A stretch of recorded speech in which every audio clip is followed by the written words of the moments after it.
창세기 22장 12절 말씀입니다. 천사가 말하였다. 그 아이에게 손을 대지 말아라. 그 아이에게 아무 일도 하지 말아라.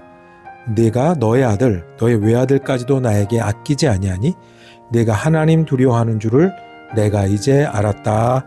아멘. 사순절을 부르는 여러 이름이 있지만 하나를 더 추가하려고 합니다.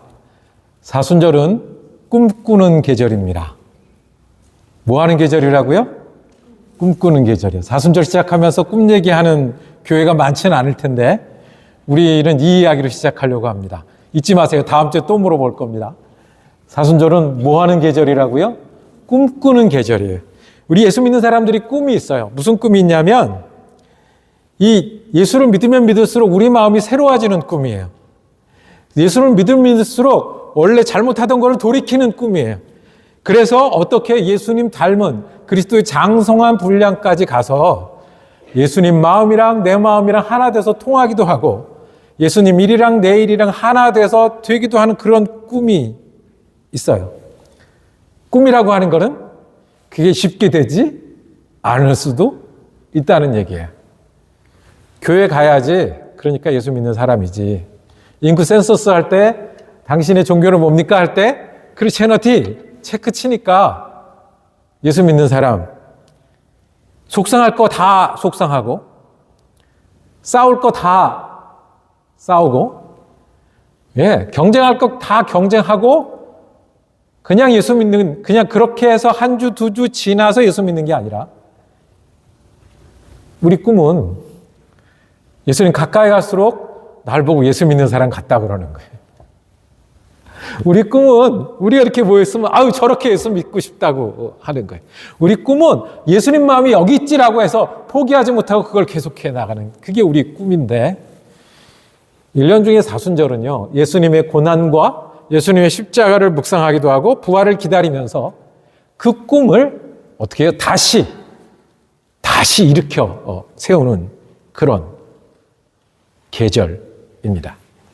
제가 저번에 있었던 교회에 이제 은퇴를 다 하시고 이제 근처에 있는 시니어 아파트에 오시면서 새로 교회를 나오게 되신 할아버지가 계셨어요.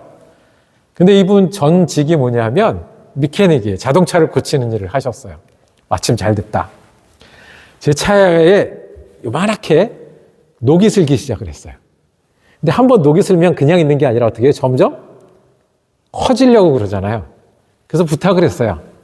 우리 잘 아시니까 요거 칠로 이 이렇게 녹이 빨갛게 되고 더 커지지 않게 녹을 덮을 수 있게 요만한 칠할 수 있는 뭐 좀 도와주세요. 그렇게 얘기를 했어요. 근데 그걸 대답하시는 게 목사님 뭘 모르셔서 그럽니다. 그러는 거예요. 겉에 빨갛게 녹이 슬었다는 건 안에는 어떻게 됐다? 이미 덩어리째 녹이 됐다는 얘기라는 거예요. 겉에 그렇게 녹이 드러난 거는 덩어리째 녹이 됐으니까 덮으면 어떻게 돼요? 색칠로 덮으면 순간은 좋아 보이지만 어떻게 하는 거예요? 녹을 닫아두는 거예요. 계속 녹 쓰려고 놔두는 거예요. 녹이 보기 싫으면 저거 손대셔서 거기 바꾸셔야 됩니다라고 얘기를 하시더라고요. 제가 바꿨겠습니까? 네, 그냥 버텼습니다. 비싸잖아요. 그 꿈이에요. 우리가 안에 있는 녹을 안 건드리고 교회만 왔다 갔다 하잖아요.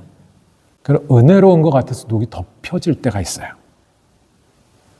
진짜 내 안에 있는 녹을 덮는 기술이 점점 늘어요. 어쩌다 새벽기도 뭐 한 번 하고 마음이 막 안심이 되는 것 같아요. 힘든 일을 의지돼서 이긴 것 같아. 그런데 진짜 우리 잊혀진 꿈, 주님이 나를 구원하실 때는, 주님이 나를 살려주실 때는 속상한 거 다 상하고 싸울 거 다 싸우고 실망할 거 다 실망하고 이렇게 믿으라고 구원하신 게 아닌데 그냥 덮어서. 그래서 사순절을 시작하면서 우리가 각오가 필요하고 새로움이 필요한데 이번에는 겉에를 덮는 게 아니라 안에를 바꾸시는 주님과 지내는 사순절이 되기를 원합니다. 그러면 사순절은요, 금식하라고 스트레스를 받는 계절이 아니고요. 특별히 한다고 일이 더 많아지는 계절이 아니고요. 그러면 사순절 축복이 되는 거예요. 우리가 뒤로 미뤘던 꿈이 다시 진해지기 시작을 하고요. 또 여러 어려운 일이 있고 분주한 일이 있고 마음 상한 일이 있어서 진짜 내가 바라던 거 그게 순서가 바뀌었는데 그 순서를 다시 가져오는 계절이니 축복의 계절이 될 수 있습니다. 1525년에 콘라드 그레벨이라는 사람이 쥐리히에 살았습니다. 근데 이 사람이 세례를 다시 받는 거예요. 어른이 다 됐는데 세례를 다시 받는 거예요. 교회에서 세례를 다시 받겠다고 그러니까 해주겠어요? 안 해주겠어요? 안 해준 거예요. 왜냐하면 너는 태어나서 유아 세례를 받았잖아. 그런데 무슨 세례를 또 받아? 그랬는데 이 사람이 세례를 다시 받아야 되겠다는 거예요. 왜요? 나는 겉만 믿는 그거 싫다는 거예요. 그렇게 견딜 수가 없다는 거예요. 태어나면 그리스도인이라고 불렀다는 거예요. 세례를 받았으니 구원받았다고 얘기하는 거예요. 내가 교회를 가면 너는 예수를 잘 믿는다고 하는 거예요. 그런데 내 속은 지금 예수님이 어디 계신지, 사랑해야 된다 그러는데 사랑이 어디 있는지, 소망이 어디 있는지 그거랑 전혀 상관없이 내가 이 동네에 태어났기 때문에 세례받았고 세례받아서 너는 구원받았다고 말하는 걸 견딜 수가 없다는 거예요. 그래서 다 어른이 됐는데 아무도 세례를 안 해주니까 광장에 나가서 자기네들끼리 머리에 물 붓고 세례를 다시 했어요. 그게 맞다는 게 아니라 견딜 수 없는 게 있었어요. 겉보기의 믿음을 가지고 살아갈 수는 없던 사람들이 그런 거예요. 똑같은 이야기를 20세기 중반에 디트리 본 회포라는 분이 했어요. 똑같은 이야기예요. 우리가 은혜로 구원받았다는 거예요. 은혜가 뭐예요? 지난주에도 학생 하나가 손을 들고 얘기했어요. 은혜가 뭐냐고. 한마디로 재웠어요. Free gift. 그래서 은혜라는 거예요. 거저 주셔서 은혜라는 거예요. Free gift. 교실 조용해졌어요. 맞아요. Free gift. 그러면 주님이 우리가 알지도 못하는 사이에 우리를 먼저 사랑하셨대요. 주님이 십자가의 보혈을 흘려서 믿기만 하면 구원을 된대요. 내가 한 것 없이. 그게 다인가요? 이게 값싼 은혜라고 부르는 거예요. 그래서 내가 적당히 살아도 구원받았으니까 저 사람이 잘못해도 오케이. 그저 한 주 한 주 지나면서 주님, 내가 일을 하는데 사업을 하는데 부자 되게 해주세요. 내가 우리 애들을 하는데 우리 애들은 저 집 애들보다 잘 되게 해주세요.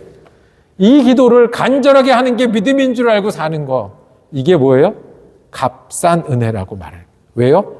은혜의 값을 조금만 쳐주기 때문에 그래요. 디트리 보네포가 얘기했어요. 은혜는 비싸게 쳐야 된다는 거예요. 주님이 우리를 구원하셨고 살게 하셨으니 그 다음에는 어떻게 되냐는 거예요. 예수 믿는 사람이니까 예수를 따라가야 된다는 거예요. 예수를 따라서 내가 힘든 것도 하고 희생도 하고 사랑할 수 없을 때 사랑도 하고 용서할 수 없을 때 용서도 하고 지쳐있을 때 다시 일어나기도 하고 내 것을 드리는 믿음이 예수님이 나를 위해서 돌아간 걸 값 비싸게 쳐드리는 거라는 거예요. 그 당시가 나치 독일이었거든요. 많은 교회에서 나치가 시킨 기도문을 읽습니다. 많은 교회에서 내가 죄를 졌는데 용서해 주세요 한마디로 넘어갑니다. 그때 아니다.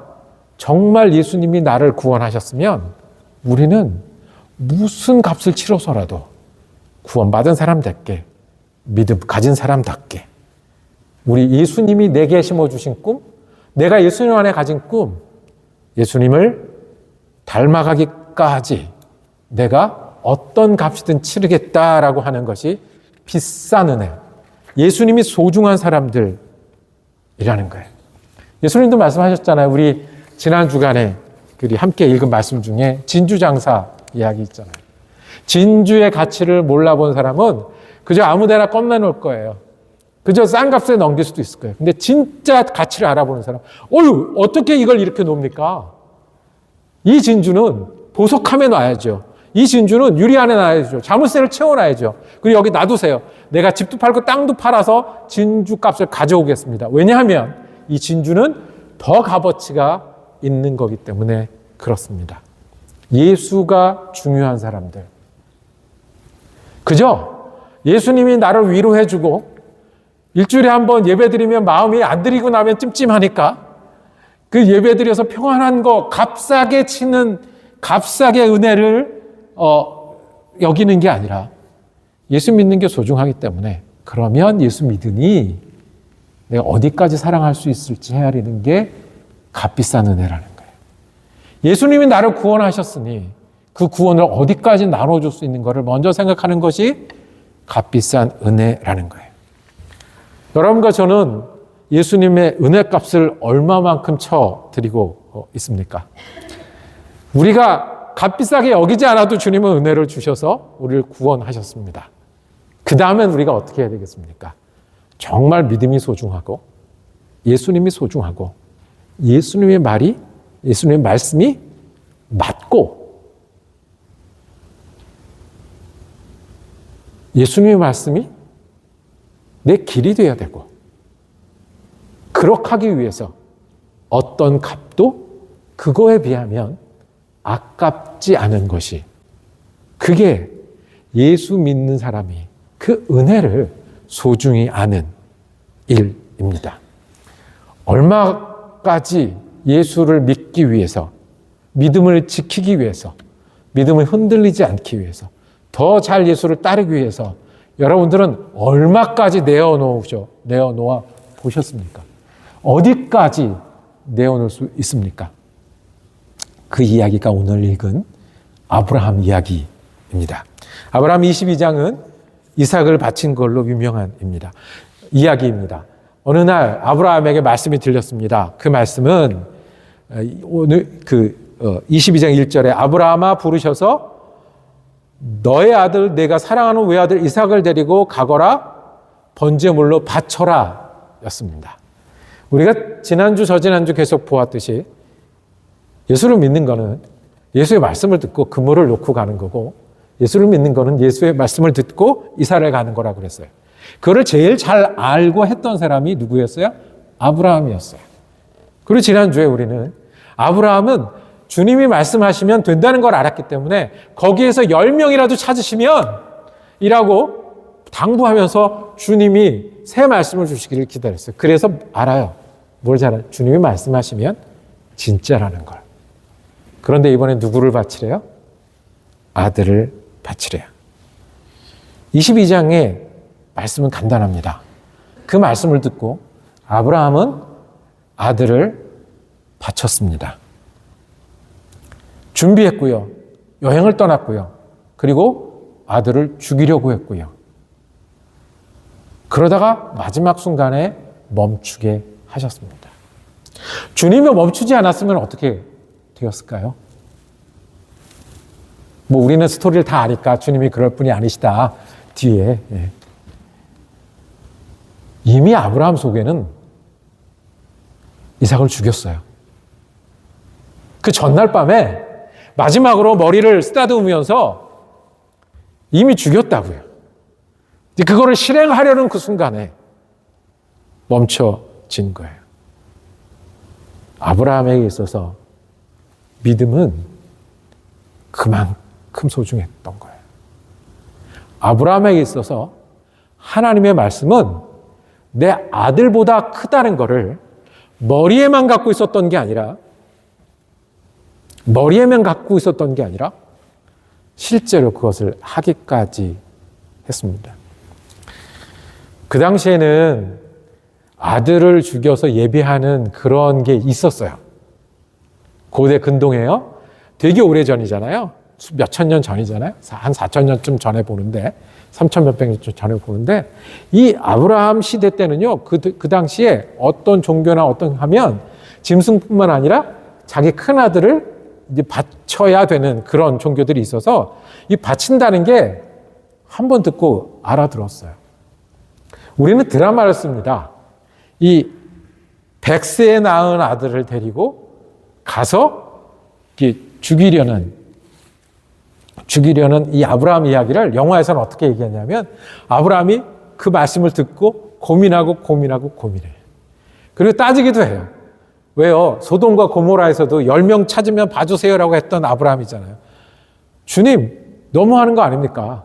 왜 죄 없는 우리 귀한 아들을 주님 너무하는 거 아닙니까? 줄 때는 언제고 뺐을 때는 언제입니까?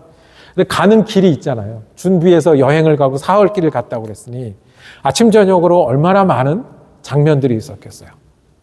얼마나 많은 돌이키고 멈출 수 있는 장면이 있어요. 나 안 해. 하나님 이거는 못하겠습니다. 많이 있었겠어요. 그리고 나중에 단 둘이 남죠. 단 둘이 남아서 마지막으로 이삭이 얘기를 합니다. 불도 있고 뭐 나무도 있는데 짐승은 어디 있습니까? 그때 아버지라면 멈췄어야죠. 이게 우리 생각이잖아요. 그래도 아버지라면 멈췄어야죠. 드라마를 쓰는 겁니다. 성경에 있나요? 없어요. 어떤 사람은 성경을 풀면서 이삭의 믿음을 얘기하기도 합니다. 이삭이 한 10살만 넘었어도 아버지가 자기를 죽이려고 하고 단에 올려놓으면 가만히 있었겠어요? 그렇잖아요. 100살 넘은 이제 아버지가 있고 그러면 얼마든지 저항할 수 있고 얼마든지 도망갈 수 있는데 이삭이 그대로 있었다는 거예요.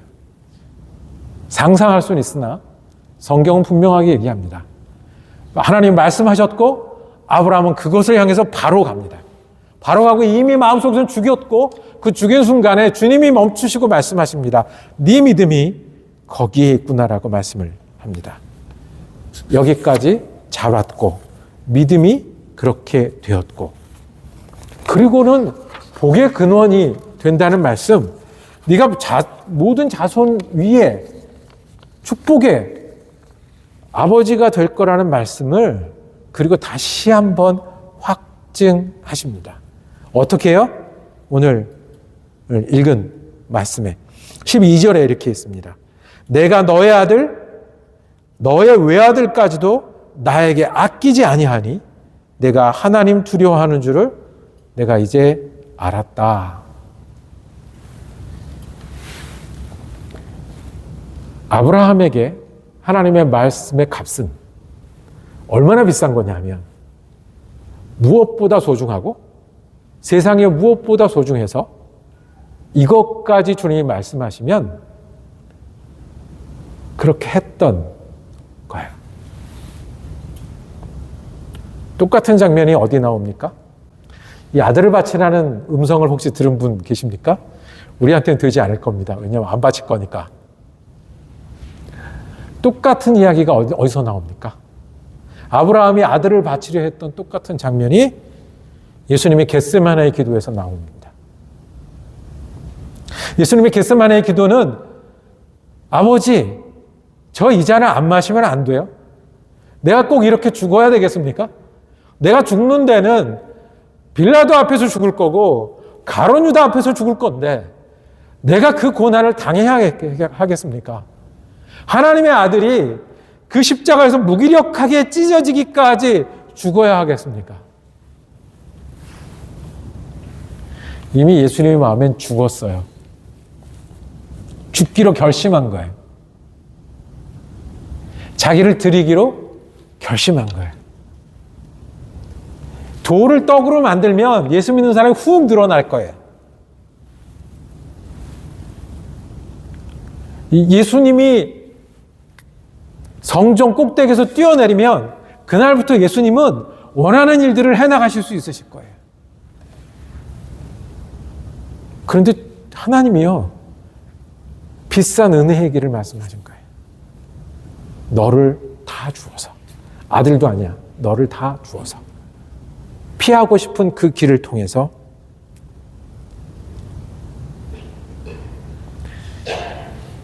그렇게 해서 얻은 게 우리 은혜입니다. 예수님이 아파서 우리가 나음을 입었고요. 예수님이 죽어서 우리가 살기도 하고요. 예수님이 고통당해서 우리가 소망을 갖고요. 우리는 죽음을 못 이겨도 누가요? 예수님이 부활해서 우리가 부활의 소망을 갖게 됐어요.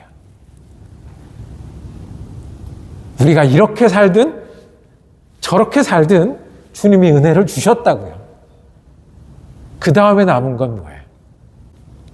예수님이 그렇게 은혜를 주셨는데 예수 믿는 사람들은 그 은혜를 소중하게 생각해야 되지 않겠습니까? 예수님의 은혜가 크기에 내가 예수님을 따라 사는 게 맞다라고 고백하는 사람이어야 되지 않겠습니까? 나는 세례받았으니까 구원받았다라는 걸 못 견뎌서 종교의 계획을 했고, 나는 나치 독일을 위해서 기도할 수 없으니까 나는 싸우겠다라고 말한 사람이 비싼 은혜를 얘기했듯이, 내가 한 주 한 주 이렇게 지나가는 그런 믿음 가지고는 살 수 없으니 내가 예수를 따라 살겠다. 내게는 은혜가 소중하고 예수 믿는 일이 소중하고 구원받는 일이 소중해서 그렇게 살겠다라고 다시 결심하는 게 우리 예수 믿는 사람의 자리입니다. 그래서 은혜를 입으면 사람이 달라지는 거예요. 그래서 믿음을 고백하면 그저 믿음을 알고 공부하는 게 아니라 믿음을 고백하면 그 믿음 가지고 살려고 그때부터 버둥거리고 움직이기 시작하는 거예요. 마음으로 믿는 게 다 되는 게 아니라 순종하는 믿음이 필요하다고 믿는 사람들이 예수 믿는 사람들입니다. 우리가 그 믿음, 같은 믿음을 우리가 얘기합니다. 아브라함은 믿음을 지키기 위해서 아들도 내려놓았고요. 예수님은 믿음의 길을 열어놓기 위해서 자기 자신도 들이셨습니다. 여기서 우리가 예수 믿는 사람이 주님의 고난을 기억하는 이 기간에 기억할 것은, 내가 예수 믿으니까, 이만큼 믿으니까 교회도 이만큼 다녀봤고 한국에서도 다녀봤고 미국에서도 다녀봤고 당신이 나의 5번째 목사인데 비교를 하자면 이렇게 얘기를 하고, 교회도 별거 없어? 이 정도면 됐지? 라고 겉에 칠해버리는 믿음이 아니라, 정말 믿음이 중요하면 내가 아프면 그 아픔 주님 앞에 갖고 와서 인내해야 되는 겁니다. 내가 손해를 봐야 되면 내가 주님 손해 볼 테니까 이게 사랑이 되게 해주세요라고 해야 되는 겁니다. 내가 예수를 믿으면 예수를 따르게 해달라고 기도해야 합니다. 이게 예수님이 우리에게 가졌던 꿈이고 우리가 예수님을 향한 꿈입니다. 여러분, 믿음을 위해서 얼마 주고 사시겠습니까? 예수님이 주신 은혜는 얼마나 값비싼 것입니까? 이 사순절 기간에 저와 여러분이 2가지 한번 해봤으면 좋겠습니다. 은혜를 값비싼 거라고 하면 그저 알고 그냥 넘어가는 게 아니라, 내가 주님 따르기 위해서, 믿음을 갖기 위해서, 믿음을 지키기 위해서, 믿는 사람 되기 위해서 아들은 못 내어놓아도 내가 주님 앞에 내려놓아서 주님으로 채우기를 원하는 믿음으로 우리 사순절 기간에 2가지 했으면 좋겠습니다. 첫 번째는 예수님을 배웠으면 좋겠습니다. 예수님을 배우는 기간으로 삼았으면 좋겠습니다. 학생은 졸업하면 배우는 거 끝입니다. 그 다음에 배우는 건 내 필요한 거 배우고 경험해서 배운 대로 살아갑니다. 계속 배워도 좋을 분이 있습니다. 배워도 우리를 가르치시고 인도하는 분이 계십니다. 예수님이십니다. 언제 배울 수 있어요? 내가 내려놓을 때 배울 수 있습니다. 내가 따르고자 할 때 배울 수 있습니다. 가까이 갈 때 배울 수 있습니다. 우리 지난주부터 우리 말씀 묵상 집 하잖아요. 그냥 때가 돼서 하는 게 아니고 그냥 넘어가기 아쉬워서 하는 게 아니라 예수님을 배우는 자리가 되기를 원합니다. 예수님을 배우고자 할 때 우리를 가르치실 겁니다. 가르치시면 회개가 나올걸요. 가르치시면 새로워질걸요. 가르치시면 힘을 달라고 기도하고 싶어질걸요. 그걸 배우자고요. 예수님께 배워서 40일이 지나고 나면 이번 사순절 기간에 예수님이 이런 가르침을 주셨고 이렇게 돌이키게 하셨고 이렇게 힘을 얻게 하셨다고 우리 예수님을 배우는 기간으로 삼기를 원합니다. 2번째는 우리 기도를 좀 바꿨으면 좋겠습니다. 여러분 어떤 기도를 하고 지내십니까? 아픈 사람에게는 아픈 거 낫게 되는 게 제일 먼저 기도해요. 가족이 있는 사람들에게는 가족을 위해서 기도합니다. 일을 하는 사람들에게는 이 쉬운 일이 어디 있어요? 쉬운 사람 관계가 어디 있어요? 그러니까 그거 기도할 거예요. 그런데 거기서 멈추지 마시고 내가 은혜를 값비싸게 여기면 내가 그냥 예수 믿는 데서 멈추지 않고 예수를 따르는 사람이 되고자 하면 기도를 바꾸는 건 어떻겠습니까? 어떻게 해요? 순종하게 해주세요. 로 바꾸는 거예요. 내가 이렇게 어렵습니다. 도와주세요. 까지는 우리가 저절로 나오잖아요. 그런데 그 자리에서 주님을 순종하는 사람 되게 해 주세요. 주님, 내가 이렇게 힘든 기간을 지납니다. 버텨야 됩니다. 좀 빨리 좀 지나가게 해주세요. 그런데 주님, 버티고 인내하는 동안에 내가 거기서 할 수 있는 순종하게 도와주세요. 주님, 저는 교회를 떠나면 믿음 생각이 별로 안 납니다. 밥 먹을 때 식기도 할 때나 한번 생각이 납니다. 주님, 제가 그 사이사이에도 주님께 순종하는 사람 되게 해주세요. 아시죠? 제 마음으로 순종 못해요. 제 철학이 있고요. 습관이 있고요. 형편이 있고요. 못해요. 그러니 주님, 정말 이 순종하는 것도 인도해 주시고 힘을 주세요. 내게 능력 주시는 자 안에서 내가 모든 것을 할 수 있다고 했는데 그 순종을 우리에게 허락해 주세요. 라고 하는 거예요. 두 가지 예수님 배우면서 순종을 해서 기도하기 원하는 거예요. 그런데 저절로 되지는 않아요. 사순절이라고 저절로 내가 예수 닮은 사람이 되지는 않아요. 해야 돼요. 우리 집에 팬트리가 있는데 팬트리의 문을 열 때 가끔 이만한 분홍색 과자 봉다리가 보일 때가 있습니다. 제가 제일 좋아하는 과자, 꿀꽈배기예요. 그러면 그걸 보면 제가 또 가만히 있겠습니까? 그걸 이제 먹겠다고 이제 문을 열죠. 그러면 그 한밤중에 아래층 저 부엌 끝에 있는 팬트리에서 이걸 여는데 2층에서 소리가 들립니다. 안 돼! 라고. 아니, 그렇게 잘 들리는지 모르겠어요. 안 돼! 라고 멈추는 거예요. 왜 안 될까요? 주일날 애들 줘야 돼.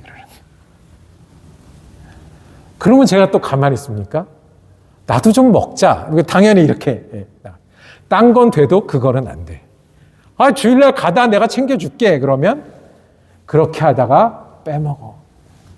그러니까 그거는 거기 있는 거 건드리면 안 돼. 우리가 선교가 중요한 교회입니다. 말로만 중요한 게 아니라 진짜 중요해야 되잖아요.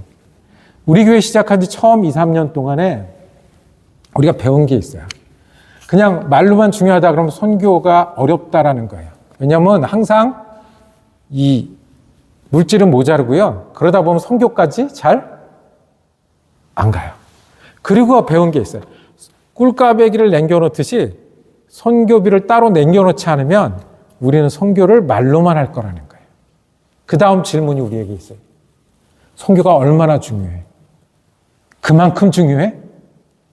그만큼 중요해? 내가 모자라서 내가 안 먹더라도 그거 안 건드릴 만큼 중요해? 그게 믿음이고 고백이에요. 그만큼 값어치가 있는 거예요. 그러면 그때는 몇 달러가 아니라 우리의 우리 중에서 내려놓아서 우리 이삭을 다 내려놓지 못해도 내려놓아서 하는 일이 되는 거예요. 우리가 순종하게 해달라고 기도하는 일이요. 말씀을 보면서 예수님을 더 배우겠다는 일도 이렇게 떼어놓고 결정하고 정말 중요하니까 먼저 하지 않으면 우리는 되지 않습니다. 사순절이 지나면 우리 교회가 더 좋아질까요? 사순절이 지나고 부활절이 오면 우리 믿음이 더 나아질까요? 우리의 꿈은 여기 있습니다. 사순절 지내서 은혜로운 사람이 됐다는 거예요. 사순절 지나 부활절을 맞으니 우리 교회가 더 좋은 교회가 됐으니 우리 교회 예배 참 좋아. 우리 교회처럼 예수 믿자라고 말할 수 있는 사람이 되는 게 우리 꿈이고 예수님의 꿈이에요. 그렇게 할 수 있으면 또 얼마나 좋겠습니까? 그래서 사순절은 꿈을 다시 붙드는 계절이고, 꿈이 있으니 순종하게 달라고 기도도 하고 예수님을 배우고자도 하고, 그래서 이 기간 동안에 내려놓고 비우면 비울수록 예수님이 채우는 풍성한 은혜 기간이 되기를 원합니다. 값비싼 사순절이 되기를 축복합니다. 기도하겠습니다. 아버지 하나님, 사순절을 시작하며 우리가 주님의 은혜를 기억을 합니다. 주님, 우리가 그저 주님을 따라 믿는 사람에서 멈추지 않게 하여 주시고, 주님을 잘 믿는 사람의 꿈, 예수의 사람이 되는 꿈이 우리 꿈이 되게 하여 주시옵소서. 여전히 우리는 바쁠 것이고, 여전히 우리는 어려울 것이고, 여전히 우리는 내 앞에 일과 씨름할 것입니다. 그러나 그 가운데서 우리가 주님을 배우는 은혜의 기간이 되게 하여 주시옵소서. 순종하고자 기도하는 은혜의 사람이 되게 하여 주시옵소서. 우리가 값을 치르고 수고하고 애써서라도 주님의 은혜를 붙드는 사순절, 다시 꿈꾸는 은혜의 기간이 되게 하여 주시옵소서. 우리 예수 그리스도 이름으로 기도드립니다. 아멘.